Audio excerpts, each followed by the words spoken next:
ڈھیلیاں گلاں ساڑھے کو ہے نہیں کوئی، چونکہ چنانچہ جیسے ویسے یہ ہمیں آتا ہی کوئی، یا انج تے یا انج لطف سجن دم بدم مینوں تے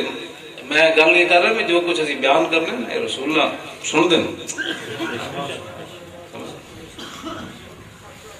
لاہور انہوں نے میں گرفتار کیتا، کوتوالی تھانے لے گیا، تو انہوں پتہ ہے بڑا خطرناک تھانہ ہے کوتوالی،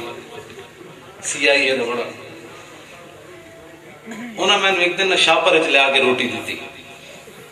تو انہوں پتہ ہے مولوی شاگرد ہوئے، استاد العلماء ہوئے تھے، بڑے بڑے مرغے شد میں نہیں کھانا، ویسے مطلب چنگیاں روٹیاں کھانے والا بندہ ہوئے۔ میں انہوں کہا میں پولیس والے میں آکھا انسان دے پتر ہوں، میں آکھا میں کوئی ڈکیت ہوں، روٹی دے انسان دے پتر برتنہ چ لیا دیو، بڑے بے حیا ہوں، میں تسی کمال آدمی ہو، میں کیوں وچ بند کیتا ہے تسی میں اگر روٹی چھاپ والی تو کہنا مولوی کھانی ہے تو کھانی تو یہ بھی لے جانی، یعنی کھانی ہے تو کھانی تو یہ بھی لے جاواں گا۔ میں آکھا دیو یار ہن رات تے کڈنی میں جب کھان لگا نا گل میں تانوں جڑی کرن لگا میرے دل وچ خیال آیا کہ یار بڑے بڑے مولوی باہر بیٹھے تو کیوں یہ جی حرکت کی تھی کہ تم ایسے تھانے بند دے جناب تینوں شاپراں روٹیاں بھی ملنیاں۔ پھر مینوں نا ایک شعر یاد آیا، میں کہا لطف سجن دم بدم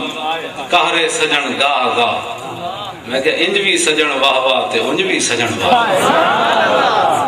میں کہا مولوی یہ تو بریانیاں کھاتی انہوں تو اتنا خوش نہیں ہویا، چھاپر روٹی ملی تو ناراض ہو گئے، گل نہیں نا ٹھیک جن محبوب دے ہیں۔ میں کہا تے آتش نال یارانے لا کے گلا محبوب دی غلامی دیاں کرنا تے کھڑکا کے اگلے لے دینا۔